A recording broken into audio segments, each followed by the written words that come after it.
Bonjour à tous, vous écoutez le podcast Business for Good. Je suis Laure et j'invite des leaders, des penseurs, des grands sportifs et des aventuriers à partager avec nous leurs visions et leurs recettes personnelles pour placer l'humain et plus de sens au cœur de la performance, au-delà de la théorie, du concret et du réel. Aujourd'hui, on s'occupe du recyclage avec la question comment aller plus vite et plus loin. J'ai un panel d'exception avec 3 profils très complémentaires. Le premier, c'est Aline Foulet, la fondatrice de la marque Akan. Akan, c'est une marque de soins visage certifiée bio, made in France, puisant ses propriétés au cœur de la pomme Akan. Mais au-delà de la formule fantastique, c'est aussi une pionnière dans l'emballage avec le lancement du premier contenant 100% biodégradable, compostable et fait avec zéro plastique pour la cosmétique. Romain Pillard, skipper du trimaran Use It Again, qui est l'ancien bateau d'Hélène MacArthur et qui a été recréé en suivant les principes de l'économie circulaire. Le trimaran est arrivé 4e dans la route du Rhum en 2018 et qui prouve parfaitement la corrélation entre l'économie circulaire et la recherche de performance. Aujourd'hui, il participe à d'autres courses et à un programme de sensibilisation auprès des jeunes et des leaders européens. Il utilise également le trimaran en laboratoire d'innovation à la recherche de matériaux éco-conçus. Et Mathieu Abitboul, entrepreneur, co-créateur de Reborn, le leader européen en matière de collecte des déchets plastiques, recycleur et transformateur de packaging pour l'alimentaire, les boissons, l'hygiène et la construction, et qui crée des plastiques 100% recyclés. Aujourd'hui, c'est 10 000 tonnes de plastique recyclé et réutilisé par an, avec l'ambition de multiplier ce chiffre par 4 d'ici 2025. On commence avec le premier thème, c'est comment innover avec agilité. Et je vais commencer avec Aline. Est-ce que tu peux nous raconter dans ta recherche de fournisseurs pour des contenants éco-responsables, les erreurs que tu as faites, la marche à suivre? Le premier défi pour moi, ça a été de m'informer, de me former et de considérer toute la palette d'options et d'essayer d'arbitrer entre les bénéfices de chacune. Et c'est vrai que le premier constat, ça a été de se dire, si on parle de plastique, il y a suffisamment de plastique déjà sur Terre pour, à minima, quand on l'utilise, utiliser du plastique recyclé. C'était la première option qui me paraissait intéressante. Ensuite, effectivement, beaucoup, et peut-être par facilité, parce que c'est ce qui permet le mieux de conserver les formules cosmétiques, se tournent vers le verre. Mais le verre pose aussi des problèmes en termes de production nécessaires à sa production, de transport. Il ne faut pas oublier que le sable n'est pas non plus complètement renouvelable à l'infini. Ensuite, il y a l'aluminium, qui lui est très bien recyclable et qui est aussi extrêmement énergivore. Et du coup, pour moi, il n'y avait aucune de ces solutions qui était vraiment complètement satisfaisante. Et en discutant avec notre fournisseur de packaging, ils m'ont présenté ce nouveau matériau qui a été développé par une boîte finlandaise. Et j'ai trouvé ça extrêmement intéressant, même si c'est encore une fois pas tout à fait parfait non plus. Parce que c'est le premier contenant qui peut être compatible avec des formules aqueuses et qui peut donc recevoir des produits cosmétiques et qui en même temps contient zéro plastique et issu des chutes de l'industrie du bois. Donc là, on rentre dans une démarche en plus de surcyclage et qui est complètement biodégradable et compostable industriellement. Donc voilà à peu près la démarche. Le défi, ensuite, une fois que j'avais trouvé ce pot, ça a été de convaincre les organismes certificateurs que, en fait, comme ils ne connaissaient pas le matériau, ils ne voulaient pas le certifier. Et puis ensuite, il a fallu effectivement se convaincre nous-mêmes, ce matériau étant extrêmement cher, que c'était le bon choix de se lancer les premiers avec sur le marché français. Sur le plastique qui est très contesté, il y a un chiffre qui est étonnant quand même. En tout cas, en France, il semble qu'il n'y aurait que 20% du plastique qui soit recyclé. Et que la façon dont les acteurs actuels opèrent le recyclage fait que si on voulait atteindre un taux de 100% de plastique recyclé, ça prendrait en moyenne entre 20 et 40 ans. Toi, Mathieu, tu as visiblement trouvé une formule parce que tu es déjà à 100%. Donc, comment tu as accéléré le cours de l'innovation pour arriver à 100% de plastique recyclé? Il y a un certain nombre de freins historiques qui sont dépassés. Prends l'exemple de la France, là, tu mentionnais, c'est un peu le cas aussi dans d'autres pays. Certains sont plus mûrs que nous, d'autres le sont moins d'ailleurs.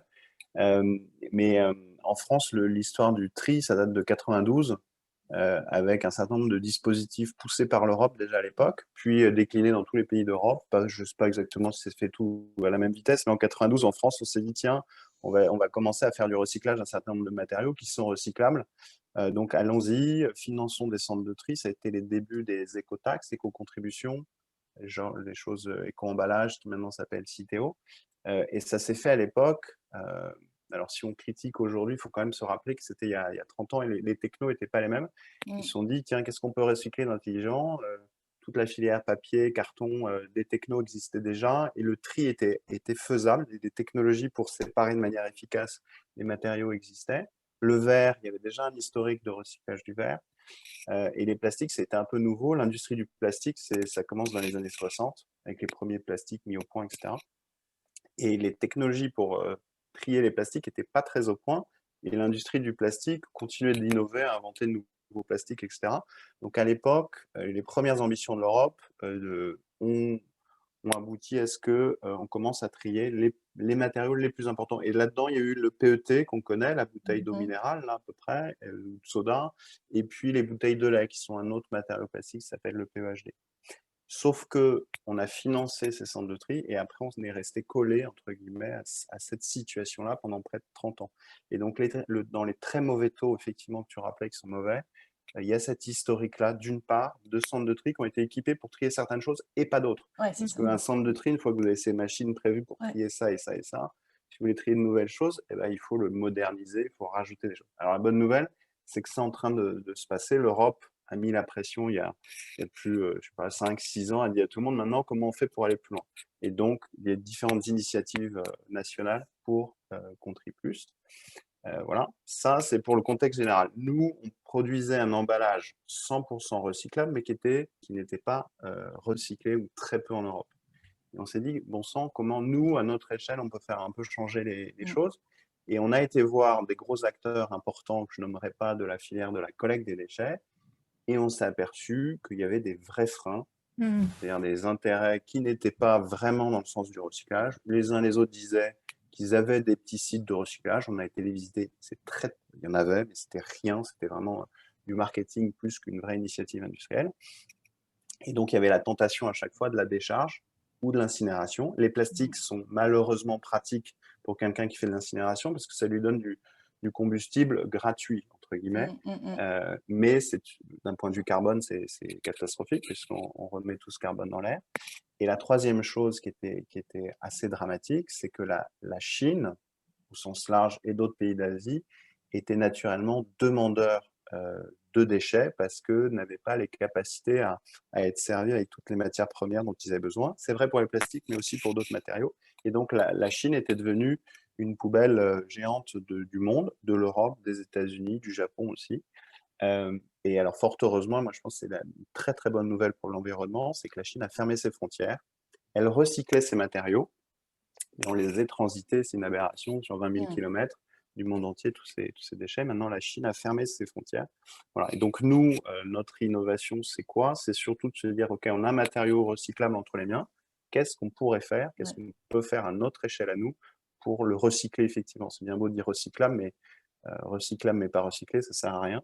Donc, c'est comme ça qu'on a commencé. Et en fait, on est devenu collecteur de déchets parce qu'on s'est aperçu que c'était compliqué de faire bouger les mentalités chez ces grosses sociétés.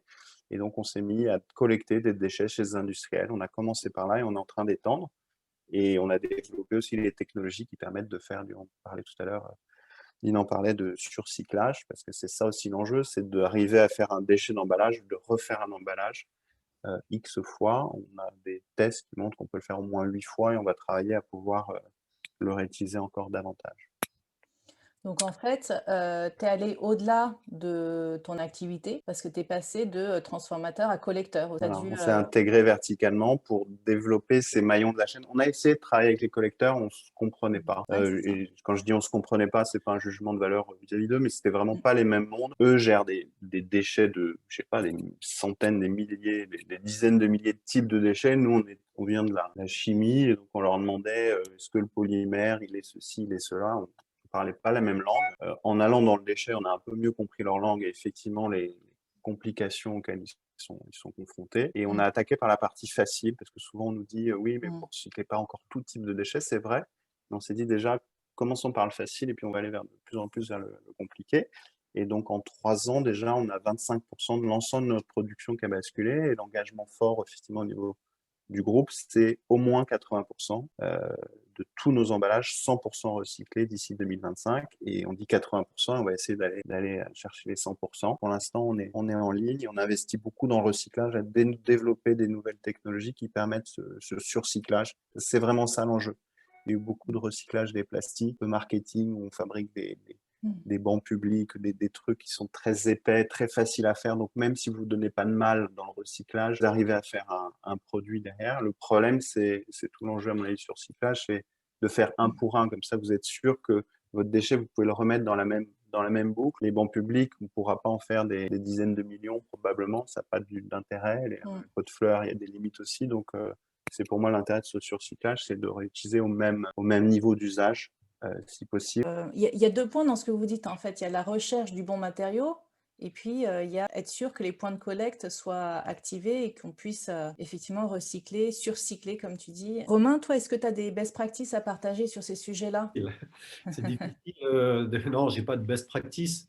Je pense que tous ces sujets de recyclage, il faut bien avoir en tête qu'ils viennent en bout de chaîne, quoi. Ouais. Donc avant ça, si on veut vraiment avoir un impact, limiter notre impact, etc., faut vraiment penser ce qui se passe. Je rappelle toujours ça, ce qui se passe au début de la chaîne. Au début de la chaîne, c'est la consommation, c'est notre consommation, la consommation des matières premières, etc. Donc, c'est vrai que le recyclage, c'est vraiment le processus ultime, technique, qui est très technique. Voilà, ça a été précisé, voilà, Mathieu et Aline en ont parlé. C'est complexe parce que c'est pas que le recyclage, c'est effectivement toute cette filière qui doit être mise en place. Ouais. Il n'y a pas une bonne collecte, un bon tri, etc. Il n'y aura pas de recyclage. Et aujourd'hui, le gros sujet, il est quand même beaucoup là. Mais donc, je rappelle souvent, et c'est un peu l'objectif du projet Use It Again, c'est de consommer avec modération, faire avec modération. Et ça, c'est quand même essentiel parce qu'on sait que les ressources sont finies par-delà. Hein, si on veut faire du recyclage, des moins mais c'est éternellement des matériaux à base de plastique, de l'électronique, etc. Donc ça, il faut l'avoir en tête. Et du coup, ça va forcément passer par une sorte de sobriété, en tout cas de consommation raisonnée. Ça, c'est une évidence. Parce qu'avant d'arriver au recyclage, qui est un peu le but ultime dans l'économie circulaire, avant, il passe beaucoup de choses. Je dirais que ça doit être un peu l'ultime recours. On fait un projet sportif avec de l'existant essentiellement. On essaye de se creuser les méninges tous les jours pour trouver des solutions. Qu'est-ce que je peux faire pour éviter de faire refaire une pièce carbone? Est-ce qu'il n'y a pas telle pièce quelque part dans le monde que je peux trouver pour éviter de l'acheter neuve, etc. Et c'est beaucoup d'énergie, mais en même temps, c'est cette énergie aussi que doit avoir l'entrepreneur, le chef d'entreprise, pour aller de l'avant dans cette philosophie-là. C'est-à-dire que s'il pense tout de suite recyclage, ça ne marche pas, quoi. C'est-à-dire que je pense qu'il faut d'abord se dire voilà, qu'est-ce que je fais avant pour éviter justement cette consommation parfois déraisonnée. Il y en a beaucoup qui ont conscience qu'il faut sauver l'environnement, protéger l'environnement, sauver l'océan, etc. Mais personne ne le met en pratique, en fait, de façon concrète. Quand je suis arrivé avec cette première grande course qui est la Route du Rhum, en 2018, on m'a regardé avec des grands yeux, parce que je cours en plus dans la catégorie un peu reine, avec des grands skippers connus. Je me dis, qu'est-ce qu'il vient faire, lui, avec son bateau reconditionné? Et j'emploie souvent reconditionné par recyclé. On est entre spécialistes de l'économie circulaire, du recyclage et autres, mais 2018, c'était encore pas très, très connu, quoi. Je veux dire, donc là, depuis, ça a fait son chemin, heureusement. Mais donc, arriver avec ces principes-là dans le sport, sur une course au large, c'était assez original. Et en fait, c'est aussi le message, c'est de dire il va falloir faire autrement. Et nous aussi, en tant que sportifs, acteurs de la société civile, il va falloir qu'on trouve les solutions parce qu'on ne va pas pouvoir construire des coques carbone éternellement, pas pouvoir produire des voiles, des couches et des couches de tissus issus de la pétrochimie éternellement. Et on dit qu'effectivement, la voile est un sport propre. Alors, quand tout est en place, c'est superbe, c'est magnifique, le bateau avance avec le vent. On arrive à produire notre énergie aujourd'hui avec de l'hydrolien, de l'éolien, du solaire. Ça, je suis autonome, moi, sur mon bateau, c'est super. Mais avant ça, ce qui est important, c'est de ne pas se cacher derrière son petit doigt. Et il y a un énorme impact à la conception de ces engins. En termes de conception, c'était quoi les 3 plus grands challenges que tu as eu? Déjà, ces projets-là, on les fait pas tout seul. Il y a forcément une équipe autour de soi, attirer des talents, etc., qui vont bosser sur le bateau. Alors déjà, ça va être impliquer les collaborateurs, en fait, dans le projet, parce qu'ils ont tous l'habitude de faire du neuf. Il y a un truc qui ne va pas, pof, on change la pièce, on va prendre du tissu de carbone, on met du tissu, de la résine, et voilà, et on ne réfléchit pas. Donc ça, c'est ce qui se passe jusqu'à présent. Donc déjà, c'est quand même effectivement changer un peu les mentalités dans l'équipe, chez les sous-traitants. On avait des petits moyens. Je n'ai pas composé toute mon équipe comme ça. Je fais venir des sous-traitants. Et à chaque fois, ça commence par ça. Donc ça, c'est pas évident. Ensuite, il faut faire preuve d'ingéniosité. C'est-à-dire que moi, il y avait rien de tout fait, quoi. Aujourd'hui, il y a pas de carbone recyclé. Alors, ça existe, mais bon, le mélange avec le carbone, faire une coque carbone, c'est du tissu d'un côté, de la résine de l'autre. Mais il y a des choses qui avancent en ce moment, mais aujourd'hui, je n'ai pas à disposition du carbone recyclé et de la résine bio, quoi. Voilà. Donc, il faut trouver des solutions. Donc, encore une fois, c'est dire, bon, si je n'ai pas la solution technique sur le marché, qu'est-ce que je vais pouvoir faire si j'ai besoin de faire des réparations, des choses, de la fiabilisation, etc. Donc, je fais le minimum. Donc, se poser des questions. Est-ce que j'ai vraiment besoin de faire ça? Est-ce que cette pièce que je veux faire, est-ce qu'elle est vraiment nécessaire? Donc, voilà, toujours un peu dans cet esprit un peu de sobriété, on va dire. Il ne fallait pas faire d'impasse technique qui mettait en cause la sécurité et la fiabilité du bateau, évidemment. Oui, bien sûr. Mais de temps en temps, évidemment, j'étais obligé de refaire du carbone. J'ai acheté des fibres qu'on appelle PBO. Voilà, c'est ce qui tient le mât. Tous les étés, les câbles, ils sont dans une fibre. En fait, à l'époque, fibre-là, elle est issue de la pétrochimie. Et à l'époque, je n'avais pas de solution voilà, pour le PBO en fin de vie. Et il se trouve en cherchant et en développant notre réseau dans ce milieu de l'économie circulaire, on a trouvé un industriel aux Pays-Bas qui arrive à recycler toute cette fibre. Donc, c'est super. Voilà, pour nous, ça représente quand même plusieurs dizaines de mètres sur une section voilà, assez importante. Et c'est normalement, voilà, cette fibre, d'habitude, elle va à la déchetterie. Hein. Donc là, elle est totalement recyclée pour fabriquer des gants résistants aux hautes températures, type les gants que vous prenez pour sortir les plats du four. Donc, c'est génial parce qu'on est vraiment dans la pure économie circulaire. Donc là, on se dit, OK, si maintenant j'ai besoin de changer cette pièce-là, je sais que j'ai une solution de sortie. Et ça, c'est important parce que c'est en fait la réflexion totale qu'il faut avoir. C'est où est-ce que je vais prendre, où est-ce que je trouve mes ressources et qu'est-ce que je fais de mes déchets. Parce qu'évidemment, en récupérant un bateau comme celui-ci, j'en avais pas mal de déchets déjà. Et après, donc il y a ceux que je récupère avec le bateau, puisque le bateau, il existe depuis 2005. Et après, donc qu'est-ce que j'en fais et ceux que je vais générer moi. Voilà. Donc c'est avoir cette vision globale de voilà, à chaque fois que je veux mettre une pièce, je veux faire quelque chose, voilà, quel est son impact? Est-ce que je ne vais pas me retrouver avec une pièce qui va me rester sur les bras pendant X dizaines d'années? Donc aujourd'hui, c'est ça. On a un petit stock, on a clairement un petit stock de déchets en se disant on va bien pouvoir trouver ou du réemploi ou un jour une solution au recyclage. Et c'est vrai. Donc on arrive à globalement pas avoir trop de déchets. Moi, j'aime beaucoup parler aussi de la solution, mais de une voile, c'est un drame dans la production, comme on disait, mais même une voile qui est vraiment out, que j'ai utilisée en seconde vie pour l'adapter à mon bateau. Après, là, on est en train de travailler sur une œuvre artistique avec un artiste, donc l'utiliser comme support. Il y en a un que je vais transformer pour en faire des transats, une collection limitée, voilà, sur des choses comme ça. Donc, on essaie toujours voilà, c'est vraiment éviter la déchetterie, le sujet. En fait, dans le upcycling, il y a une revalorisation de la matière. Comment on crée un business, une économie, sans avoir peur de le dire, pour pouvoir redistribuer la valeur à ceux qui ont eu cette pensée systémique à la conception de dire j'investis plus de temps, plus d'argent pour un impact plus positif ou en tout cas moins négatif. Effectivement, qui dit économie circulaire dit économie. Et ça, je le rappelle souvent. Mais par contre, ce n'est pas facile. Je vais donner 2 exemples. Ce côté voile que j'ai utilisé pour en seconde vie, je vais la donner à un artiste, la mettre à disposition à un artiste. Pour l'instant, c'est ça. Je ne la vends pas. Mais ensemble, avec ma ressource qui est ce support, son art, on va créer quelque chose qui pourra être vendu derrière. Donc là, tu auras une ressource économique. Moi, mon temps passé, tout ce que j'ai, voilà, le stockage, etc., le temps passé sur ce sujet-là de la voile, il va être rémunéré finalement. Donc ça c'est déjà assez intéressant. Là, on crée de la valeur. Ensuite, je donnais l'exemple auparavant de ce câble que je fais recycler. Aujourd'hui, je les donne, ces câbles, parce que je veux trouver une solution. Mais peut-être qu'un jour, cet industriel en fait, il va s'apercevoir qu'il vaut mieux essayer d'aller chercher des câbles comme ça d'anciens. Il n'est pas du tout dans le nautisme, hein. Donc, que voilà, c'est peut-être tout un gisement et qui va nous le racheter un jour peut-être 1 € du mètre, j'en sais rien. Ouais.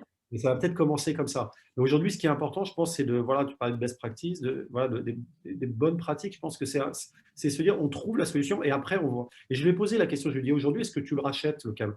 Il me dit non, pas encore, parce qu'il en trouve. Et que globalement, ça intéresse plus les gens de se débarrasser d'un déchet que d'imaginer l'équation économique. Mais un jour, peut-être que lui, il s'approvisionne aussi en neuf, entre guillemets, pour produire voilà, ce qu'il a à faire. Peut-être qu'un jour, ça sera plus possible justement de produire. Et là, il reviendra vers nous en disant, bon, bah, ça m'intéresse vraiment fortement, donc combien je peux vous l'acheter, tu vois. Mais je pense qu'il faut laisser le temps. On ne peut pas imposer des choses. Il y a un marché qui se met en place, l'histoire d'offres et de demande. Moi, aujourd'hui, bah, ça fait partie du projet. C'est vrai que ce n'est pas une pure équation économique, on est d'accord. Mais il faut avancer pas à pas. Vous en parliez tout à l'heure, stratégie des petits pas pour mettre en place les choses. Ouais. Quand on verra que pour tel industriel, bah, il a un gisement de ressources dans tel secteur d'activité, et ben voilà, peut-être que les choses se mettront en place de façon plus organisée, plus industrialisée. Ouais, pour rebondir là, sur ce que dit Romain justement, moi on parlait tout à l'heure des petits pas que nous on a fait pour monter là, mais juste peut-être pour donner un éclairage sur ce qui s'est passé dans le plastique. On avait été un petit peu mal éduqué, brainwashé peut-être un peu sur le fait qu'une matière recyclée c'était moins bien. Et il y avait un début d'économie qui existait, mais qui économie comment dire à la baisse et un peu perverse parce que c'était alors celui qui avait le déchet osait à peine le vendre à celui qui allait le transformer en disant que c'est un déchet, allez, je te le vends, soit gratuit, soit pas cher. Des fois, c'était des prix même négatifs. Celui qui le transformait se disait surtout c'est de la matière recyclée, donc je ne peux pas me permettre de la vendre cher. Donc vraiment, je fais le minimum d'efforts. Je ne vais pas investir tellement dans ma technologie, dans mes process, parce que de toute façon, et tout le monde, de manière consciente, historique ou inconsciente, je sais pas, ou historique, s'était convaincu qu'on ne pouvait pas aller tellement plus loin. Et nous, il y a 5 ans, dans notre filière, hein, je ne connais pas tous les plastiques, moi je connais le polyéthylène qui est celui qu'on transforme. Typiquement, un polyéthylène d'un pétrochimiste, ça valait, on va dire, 1 200 € la tonne. Une matière, un polyéthylène recyclé, ça valait un tiers du prix à peu près. C'était ça les ordres de grandeur. Et nous, ça a fait partie un peu de notre évolution copernicienne là, en allant voir ce qui se passait dans le monde du déchet. On s'est dit, mais en fait, si on fait un minimum d'efforts, enfin même si on fait des efforts et si possible un maximum d'efforts, on peut faire des choses, on peut retrier, on peut faire les choses, les organiser de manière logique, on peut investir dans des technologies où on va enlever les impuretés, bien filtrer, si on part du principe qu'on veut en mettre le plus possible. Et à partir du moment où on veut ça, et on s'est convaincu que si on arrive à en mettre autant dans notre matériau d'origine sans changer les spécifications, sans surcompenser une perte, donc à ISO épaisseur, ISO spécification, etc., alors bah, ça ne vaut pas moins cher qu'une matière vierge. Et en plus, il y a une meilleure empreinte, bien meilleure. Nous, dans notre industrie, on parle de recyclage. Et nous, on a regardé notre empreinte environnementale. Il y a 80% à peu près de notre empreinte. Quand je dis notre empreinte, c'est de la filière intégrée, hein. Nous, quand on fait nos chiffrages, on se positionne en tant on prend à notre compte tout ce qui s'est passé en amont. Ça a été vraiment notre parti pris parce que si on se regarde juste qu'en tant que transformateur, on manque évidemment 90% de la photo. Donc on prend tout. Et sur toute cette photo, donc quand on émettait 100 avant, je parle de carbone, mais on l'a fait aussi sur d'autres critères. Aujourd'hui, quand on recycle nous-mêmes dans notre filière, on réduit de 85% à peu près. Donc en se disant ça, en disant si j'arrive, il y avait le si, hein, et on n'y est pas encore tout à fait dans tous les cas, mais si j'arrive à exactement la même propriété, bah, cette matière, il faut que je la vende au moins aussi cher. Et même pour financer un peu je dirais, aller de l'avant, il faut lui donner une valeur à cette meilleure empreinte et au fait que ça participe d'une initiative qui est quand même, en tout cas, pas moins bonne et sans doute meilleure pour la planète. Donc, voilà. Et à partir du moment, et on a certains de nos confrères qui, semble-t-il, n'ont pas encore accepté ça. Mais nous, et la bonne nouvelle, c'est que nos clients commencent à l'accepter, de dire si on vous fait la même chose, mais avec 85% d'empreinte carbone en moins, bah on ne va pas vous vendre ça au rabais. Et c'est parce qu'on ne vous le vend pas au rabais qu'on est capable de faire émerger une filière et se donner les moyens. Alors probablement dans 10 ans, dans 20 ans, ça coûtera, il y aura des effets d'échelle, etc. Je voulais rebondir là-dessus parce que c'est intéressant et effectivement, je pense que c'est passé de la notion d'un déchet qui vaut rien à un déchet qui vaut plus cher, enfin un déchet ou une matière recyclée. Et en fait, pour moi, la problématique, et je l'ai vu, hein, moi, le fait de passer, par exemple, parce qu'on ne peut pas utiliser ce nouveau matériau pour tous nos types de produits. Donc, pour les autres, par exemple, les flacons, on va utiliser du PET 100% recyclé. Et moi, techniquement, ça a un impact à peu près de 20% sur le prix du flacon. Et alors, l'explication, elle a été donnée par Mathieu, hein, c'est que le fait de trier, etc., c'est un coût. Après, la vraie question, et ça, elle tient aussi pour ce nouveau matériau compostable qu'on utilise sur nos pots, c'est qu'est-ce que fait le consommateur final? Et aujourd'hui, tous les gens vont de façon globale considérer que c'est très bien, mais en fait, sont très peu nombreux, paradoxalement, à vouloir participer financièrement à cet effort. Après, je pense qu'on peut, avec, encore une fois, des idées, essayer de trouver une autre forme de valeur. Donc, je vais donner un exemple très concret. C'est que nous, on a développé aussi un système de recharge pour re-remplir nos pots. L'idée, c'est que les recharges sont demandées parce qu'elles sont plus économiques pour la consommatrice, pardon. Et en même temps, au transport, c'est moins lourd. Donc, il y a un double intérêt.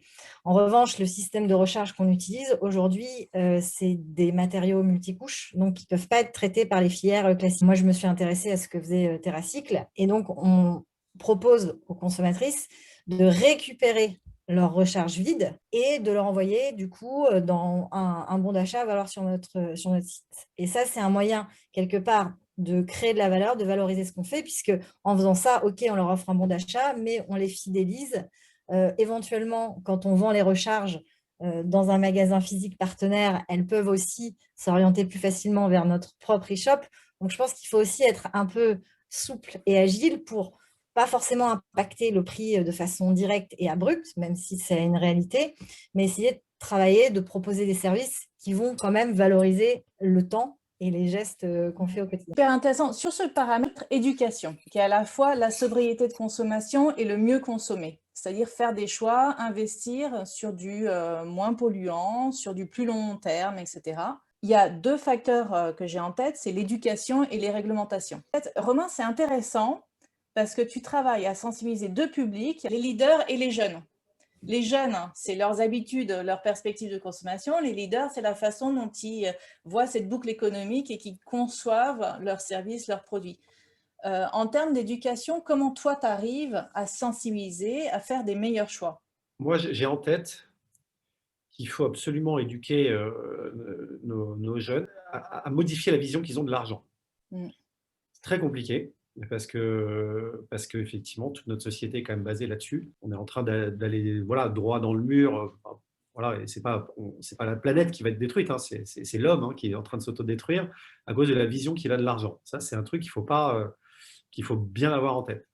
Et effectivement, chez les plus jeunes, ça va être voilà, qu'est-ce que vous faites au quotidien, en famille, dans votre vie de tous les jours, quand vous allez à l'école. Ce sont des petits ambassadeurs hein, de la préservation de notre environnement. Pour une entreprise établie, c'est complexe parce que tout changement demande de la motivation, de l'énergie, un changement d'état d'esprit. Pour une start-up, c'est différent, mais pour le coup, les start-up, pour le coup, il faut les pousser qu'ils soient de plus en plus dans cette économie circulaire. Et moi, j'ai toujours quelque chose en tête, c'est la responsabilité élargie du producteur. Quand on produit quelque chose, quand on émet quelque chose, on en est responsable. Et il faudrait absolument que ce principe-là soit dans la tête de tous les entrepreneurs. C'est-à-dire que je produis quelque chose qui va arriver sur Terre, j'en suis responsable. Donc, pour moi, c'est le truc. Tu vois, donc après, le chef d'entreprise, l'entrepreneur, il a ses contraintes. Voilà, une entreprise établie, elle a ses contraintes, etc. On parlait des petits pas avant. Tout ne se révolutionne pas en un an dans une boîte, mais il faut avancer. Et moi, c'est ce que je dis, c'est que je ne suis pas du tout parfait dans mon projet Use It Again, mais j'ai amorcé un changement. Et aujourd'hui, on n'a plus le temps d'attendre. Ça, c'est quelque chose qu'on... Voilà, on ne demande pas aux gens d'être parfaits, mais on demande aux gens d'agir. On demande aux gens d'être dans le changement. Pour toi, dans ce changement, c'est quoi? C'est la prise de conscience ou c'est le comment faire ou où commencer qui est le plus difficile? Bon, globalement, tout le monde est un peu d'accord. Hein. Il y a quelques vieux dinosaures, mais globalement, tout le monde est d'accord qu'il faudrait faire différemment, qu'il faut préserver notre environnement. Mais après, c'est le passage à l'acte, c'est toujours pareil. bah, c'est vrai que maintenant, on se retrousse les manches et on y va, quoi. Qu'est-ce qu'on fait? Donc ça, Et, c'est… et là, c'est quoi les premiers freins dont on entend parler en permanence? C'est quoi la... J'ai un collègue qui me parle souvent de la boîte à frein. Quelle est la première boîte à frein qu'on te met en avant? Ça dépend vachement de l'état de l'entreprise. Si tu parles d'une PME qui est un petit peu sur le fil, tout de suite, il va penser économie. Il Ouais. va dire: «Ah oui, mais attends, voilà, faut que je fasse mon chiffre, il faut que je fasse mon résultat, et cetera, et cetera». Si tu prends la grosse entreprise, alors on va pas parler de Danone, derrière, c'est le sujet de l'actionnariat. Ça, c'est une évidence. Aujourd'hui, voilà, on parlait de l'argent avant, bah, c'est ça.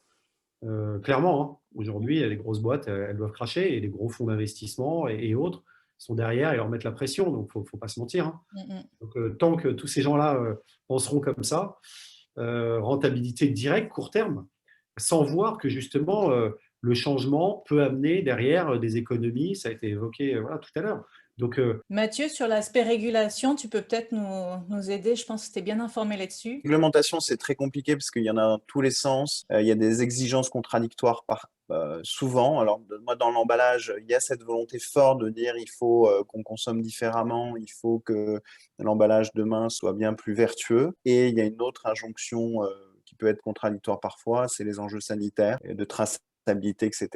Et il l'évoquait tout à l'heure, un nouveau matériau, on se pose des questions. L'amiante, dans les années 50, c'était un nouveau matériau et c'était plein de promesses et c'était plein de belles choses. Et puis, on s'aperçoit, donc globalement, ce que je peux entrevoir, on est une petite boîte, nous, on n'a aucune forme d'action, lobbying, tout au niveau européen, on est bien trop petit pour ça. Donc, nous, on essaye d'éduquer nos clients. Et comment on essaye de le faire? On essaye de s'appuyer sur la science. On est, nous, dans l'emballage depuis 15 ans. Moi, des modes dans l'emballage, j'en ai déjà vu plein.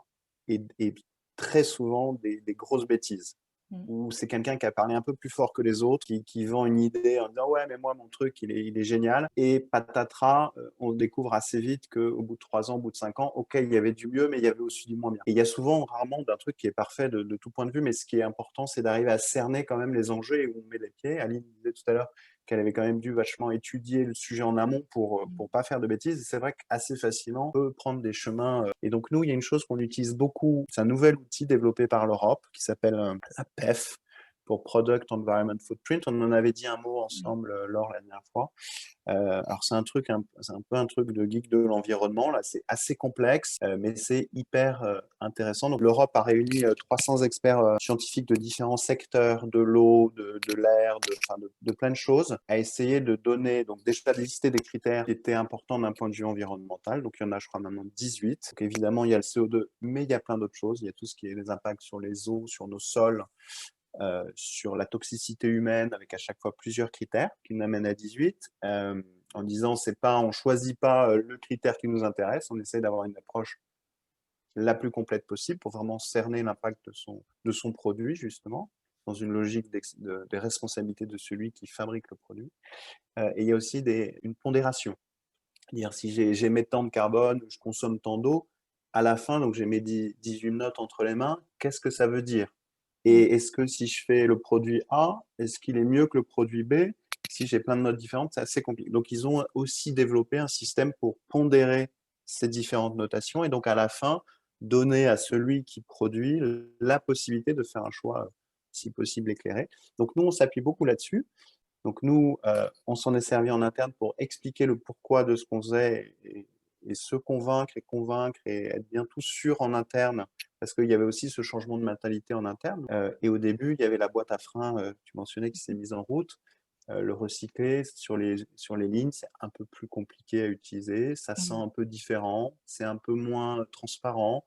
Donc, au début, certains opérateurs qui font ça depuis 30 ans disent, mais je fais mal mon boulot, là, je suis en train de faire quelque chose qui n'est pas ce que j'ai l'habitude de faire, ça ne va pas donner satisfaction au client, ça va poser des problèmes, ça.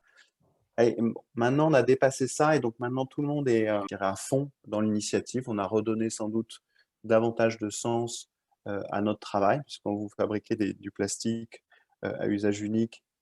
Effectivement, au bout d'un moment, vous dites, je suis un affreux bonhomme et tout le monde, 400 salariés qui pensent ça, c'est un problème. Donc, il y a eu cette prise de conscience collective de dire qu'est-ce que nous, on peut faire mieux par étapes, etc. Et voilà. Et maintenant, ça, c'était vers l'interne. Et vers l'externe, on essaye, nos gros clients, ils ont un impact énorme. On travaille avec Coca, on travaille avec Danone, Heineken, des grands, voilà, même chose, des grands noms de l'hygiène, je ne vais pas tous les citer, mais donc des gens qui sont dans la grande consommation, cette fameuse grande consommation. Et donc nous, ce qu'on essaye de faire, on prend beaucoup de temps à essayer de les former. Alors c'est très compliqué parce que ces organisations matricielles dans tous les sens, ça change toutes les 3 minutes. Mais dans la durée, voilà, on passe du temps à simuler à leur passe leurs impacts et leur dire voilà, vous en êtes, voilà, si vous faites ça, on pense que c'est mieux et on essaie de l'argumenter. Voilà. Et donc, on ne perd pas espoir. Et en tout cas, bon, même si c'est quelquefois des coups d'épée dans l'eau, nous, ça nous a permis de nous éduquer, au sens noble du terme, de se former et de mieux comprendre nos enjeux, là où nos produits étaient bons, là où ils étaient moins bons, pour travailler sur les bons axes et puis par ordre croissant de priorité. Donc, quand on a fait notre photo d'empreinte au global, au début, évidemment, c'était 80 ou 85% de notre impact était du fait qu'on utilisait des matières fossiles, de la pétrochimie. Donc, c'est là-dessus qu'on a cherché à agir en premier. Et puis, on continue sur nos angles, sur l'énergie qu'on consomme. Maintenant, 100% de notre énergie est renouvelable. Ça, c'était d'ailleurs des choses assez faciles à faire. Hein. Mais voilà, mais on essaye de chaque année de se passer à cette moulinette et de voir ce sur quoi on a progressé, et ce qui nous reste à faire. On essaye de partager ça en extérieur. Parce qu'on veut que ce soit basé sur la science. Le réchauffement climatique, c'est un phénomène de chimie qui se produit, donc il faut le comprendre. Et c'est pareil sur d'autres critères. Donc c'est pas des belles idées, des belles paroles. C'est de la science qu'il faut comprendre pour après essayer d'agir sur les paramètres qui influent dessus. Merci Mathieu. C'est une super illustration de ce dont parlait Romain, de la responsabilité élargie. C'est-à-dire de non seulement penser toute la chaîne, mais aussi tous les stakeholders et comment tu éduques et tu sur le changement de mindset de tout le monde. Voilà, le thème c'était recyclage, comment aller plus vite, plus loin. Est-ce que chacun, vous pouvez penser à un outil que vous pouvez donner à tout le monde? Donc là, tu viens de parler du PEF, Mathieu, mais quel est l'outil que vous conseillez à tout le monde d'utiliser dans cette démarche d'aller plus loin et plus vite dans le recyclage? Romain? Je pense qu'effectivement, pour une prise de conscience personnelle, il faut pas se tromper. Mathieu l'a bien dit. Tout ça, il y a des mesures aujourd'hui, il y a des scientifiques qui bossent là-dessus tous les jours et on ne peut pas inventer n'importe quoi. Je pense qu'il faut aller chercher, il ne faut pas faire l'erreur de survoler les sujets, il faut aller chercher la bonne information. Quelques personnes voilà, qui font des choses étudiées, etc. Je pense au Shift Project avec Carbone Fort, voilà, ce cabinet-là qui met des choses quand même assez sérieuses. Il y a quelqu'un qui ça peut être intéressant pour vulgariser, je dirais, et même donner des informations assez précises, qui est assez sérieux sur Twitter, vous pouvez le trouver, ça s'appelle Bon Pote. Et ça, c'est assez pratique pour bien s'informer. Ça permet de rentrer dans un sujet, une thématique, et après creuser si on le souhaite. Bon, voilà, donc il y a des gens comme ça, des personnes, des organisations qui donnent de la vraie information. Et attention à celui qui crie le plus fort, comme tu disais avant Mathieu, voilà, et pour pas prendre les mauvais choix. Donc après, on regarde, on s'informe, et puis on essaye d'agir, de se transformer. Et je pense qu'une personne qui est transformée personnellement dans son quotidien aura un impact corporate. Je dis toujours ça, c'est que s'il n'y a pas de conscience personnelle, ça n'agit pas à la maison, il y aura pas d'impact après dans l'entreprise. Ça, j'y crois pas. Merci. Aline? Écoute, c'est complexe. Pour moi, j'ai pas de site référent. J'aurais bien aimé peut-être, ou de son, j'aurais bien aimé en trouver une. Parce que du coup, j'ai passé de longues soirées à éplucher tout un tas d'informations. Je pense que ce qui est hyper important, c'est d'avoir du recul, d'essayer d'amasser le maximum d'informations, parce qu'encore une fois, il peut y avoir des informations soit contradictoires, soit même volontairement erronées, en fonction de qui écrit les choses. Je pense qu'il faut être curieux. Il faut, encore une fois, comprendre que sur la problématique du recyclage des déchets, les matériaux ne vont pas avoir le même impact sur l'environnement. Certains vont avoir un impact sur le réchauffement climatique, d'autres vont avoir un impact sur la biodiversité, et ce sont généralement pas les mêmes. Donc en fait, il faut essayer d'avoir une vision assez globale d'information, et pour être beaucoup plus terre à terre sur la partie, on va dire, purement cosmétique cette fois-ci, on a essayé de vulgariser un peu tout ça. Donc, il y a pas mal de pages d'articles sur notre site pour justement essayer d'aider les gens à comprendre ce qu'ils devaient faire avec leurs produits d'hygiène et de beauté après les avoir utilisés. Voilà. Super, merci. Mathieu? Euh, Tu as donné le PEF, c'est ouais, comme moi j'ai dit PEF, alors c'est un truc un peu chiant, hein, mais c'est pour ceux qui. On disait qu'il fallait faire des efforts. Moi, je pense beaucoup, comme disait Romain, ça passe par un changement personnel. Il faut être convaincu et se convaincre. Soit on adore changer de direction quand le vent change, ou alors on change de direction parce qu'on a appris, parce qu'on a lu, parce qu'on s'est renseigné, parce qu'on a pris le temps d'échanger, etc. Donc voilà, après, chacun est comme il est, mais nous, je sais que c'est cette démarche-là qu'on a eue. Euh, voilà, et puis, comme on demandait un objet, là, j'avais ça sur ma table de chevet que je suis en train de lire et je trouve ça pas mal. J'ai pas fini, donc Vas-y, voilà, vas-y. c'est notre ami Bill Gates Ah, qui s'intéresse lui aussi au climat. Je sais pas si vous l'avez lu. Euh, je connais pas moi bien le bonhomme, à part que c'était le patron de Microsoft et c'est un mec pas trop bête. C'est assez, je trouve, en tout cas pour ce que je connais du sujet, il y a des sujets que je connaissais pas. Je trouve que c'est une belle vulgarisation et ça reste, me semble-t-il, hein, assez documenté. J'ai lu un tiers, donc je vous recommande le premier tiers. Super. Écoutez, merci beaucoup, merci à tous. Je retiens qu'il y a un dossier sur tout l'aspect financier. C'est justement un sujet sur lequel je travaille en ce moment. Donc à suivre, je lui tiendrai au courant. Mais en tout cas, merci à chacun, c'était passionnant.